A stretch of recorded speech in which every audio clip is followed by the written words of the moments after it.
Naranasan mo na bang magising ng ilang beses sa kalagitnaan ng gabi para lang pumunta sa banyo? Kung oo ang sagot mo, tandaan mong hindi ka nag-iisa sa karanasang ito. Milyong-milyong tao, lalo na pagkatapos ng 50 taon, ang nakakaranas ng problemang ito na tinatawag ng mga doktor na nocturia. Ang nakakatuwang isipin ay maaaring mas malapit lang ang solusyon kaysa sa inaakala mo. Sa totoo lang, maaaring nasa sarili mong kusina, sa loob ng refrigerator o sa palengke sa kanto. Ngayon, pag-uusapan natin ang tungkol sa 3 gulay na maaaring magdulot ng malaking pagbabago sa kalidad ng iyong pagtulog. Para maintindihan kung paano gumagana ang mga gulay na ito, kailangan muna nating maintindihan kung ano ang nangyayari sa ating katawan tuwing gabi. Ang ating mga bato ay gumagana bilang isang uri ng tuloy-tuloy na filter, nililinis ang dugo at gumagawa ng ihi. Sa araw, mas matindi ang kanilang trabaho, pero sa gabi, dapat bumagal ang kanilang gawain para makapagpahinga tayo. Habang tumatanda tayo, mas kaunti ang napoproduce ng ating katawan ng isang hormone na tinatawag na vasopressin. Ito ang responsable sa pagpapakonsentra ng ihi tuwing gabi, para bang may gripo tayo na hindi masyadong nagsasara. Bukod pa rito, ang mga problema tulad ng diabetes, mataas na presyo ng dugo o pinalaking prostate ay maaaring magpalala ng sitwasyon. Dito pumapasok ang papel ng tamang pagkain. May ilang partikular na nutrisyon na tumutulong sa ating katawan na mapanatili ang balanse ng likido ng mas epektibo. Pinag-uusapan natin dito ang potasa, magnesyo at mga espesyal na hibla na tumutulong magpatatag ng asukal sa dugo. Ang unang gulay na gusto kong ipakilala ay ang espinaka. Maaaring mukhang napakasimple nito, pero ang berdeng dahon na ito ay tunay na kayamanang pampalusog.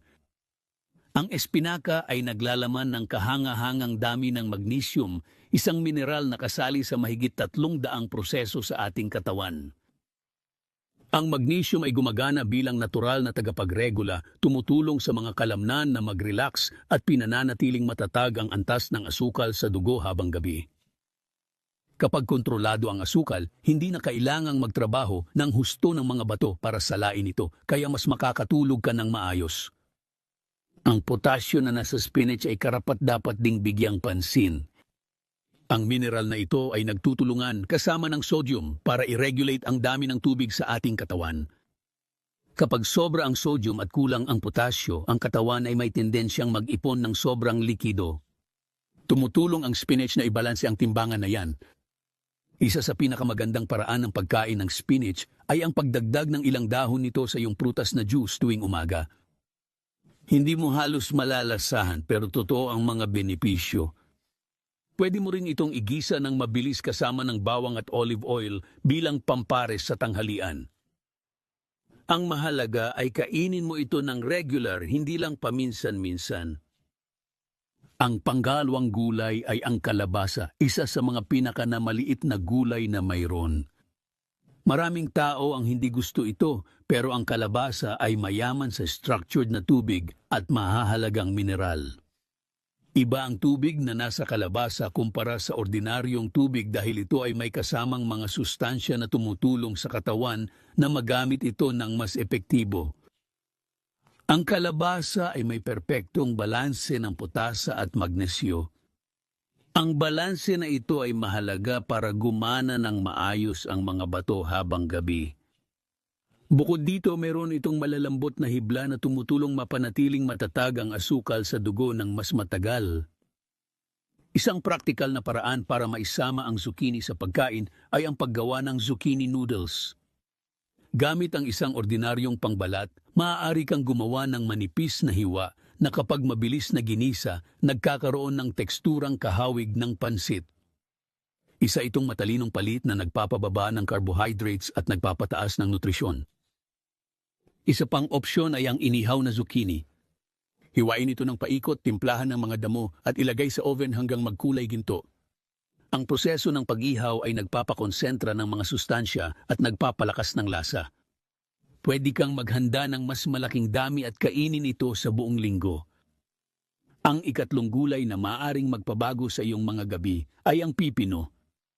Ang gulay na ito na nakakapresko ay binubuo ng halos 75% ng tubig pero hindi ito ordinaryong tubig.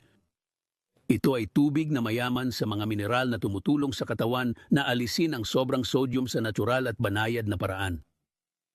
Ang pipino ay gumagana bilang isang banayad na diuretiko sa maghapon, tumutulong na alisin ang sobrang likido habang ikaw ay gising at aktibo. Ibig sabihin nito, mas kaunting trabaho para sa mga bato mo sa gabi. Bukod pa rito, ang mga hibla ng pipino ay napakalambot para sa iyong sistemang panunaw. Isa sa mga kawili-wiling sangkap ng pipino ay ang silisya, isang mineral na tumutulong magpalakas ng mga tissue at maaaring makatulong sa maayos na paggana ng sistemang ihi. Bagamat banayad lang ang epekto nito kapag pinagsama sa iba pang mga sustansya, maaari itong magdulot ng kaibahan. Ang pinakasimpleng paraan ng pagkain ng pipino ay ang paggawa ng flavored na tubig. Hiwain ito ng manipis at ibabad sa pitsil ng tubig ng ilang oras. Pwede kang magdagdag ng ilang dahon ng yerba buena para mas lalong sumarap ang lasa. Mas mainam na inumin ang tubig na ito sa hapon para may oras ang katawan na iproseso ang likido bago matulog. Pwede ka ring gumawa ng mga preskong salad gamit ang pipino, dagdagan mo lang ng kaunting apple cider vinegar at asin na dagat. Nakakatulong ang kombinasyong ito na mapanatiling balanse ang electrolytes ng katawan sa natural na paraan. Ngayon, paano mo magagamit ang tatlong gulay na ito sa isang estratehikong paraan? Ang susi ay nasa tamang timing at konsistensya. Ang pinakamainam ay kainin ang mga gulay na ito tuwing tanghalian o merienda sa hapon at iwasan ang pagkain ng marami malapit sa oras ng pagtulog. Isang praktikal na suhestyon ay gumawa ng lingguhang schedule. Lunes at Martes mag-focus sa spinach. Miyerkules at Huwebes sa zucchini naman. Biyernes at Sabado sa pipino naman. Sa linggo, pwede mong pagsamahin ang tatlo sa isang espesyal na salad. Tandaan mo na hindi agad-agad lumalabas ang mga resulta. Kailangan ng ating katawan ng oras para mag-adjust at tumugon ayon sa mga pagbabagong nutrisyonal. Ang ilan ay nakakaramdam ng pagbabago sa loob ng 2 linggo, habang ang iba naman ay inaabot ng 1 buwan o higit pa. Mahalaga ring isaalang-alang ang iba pang mga salik na nakakaapekto sa kalidad ng pagtulog. Iwasan ang mga inuming may caffeine pagkatapos ng 3 post-meridiem. Bawasan ang pagkain ng asin sa hapunan at subukang maghapunan ng hindi bababa sa 3 oras bago matulog. Ang mga gulay na ito ay hindi pamalit sa medikal na paggamot kung kinakailangan. Kung ikaw ay nagigising ng higit sa 3 beses bawat gabi ng regular, mahalagang kumonsulta sa doktor para malaman ang posibleng mga sanhi nito. Ang kalikasan ay nagbibigay sa atin ng mga simpleng at epektibong paraan para mapabuti ang ating kalidad ng buhay. Ang spinach, zucchini at pipino ay mga pagkaing madaling matagpuan sa kahit anong palengke o tindahan at maaaring magdulot ng tunay na pagbabago sa iyong kalusugan sa gabi. Ang sikreto ay nasa pagiging consistent at pagtitiyaga. Magsimula ka ng dahan-dahan, piliin mo muna ang gulay na pinakagusto mo at unti-unti mong idagdag ang iba pa.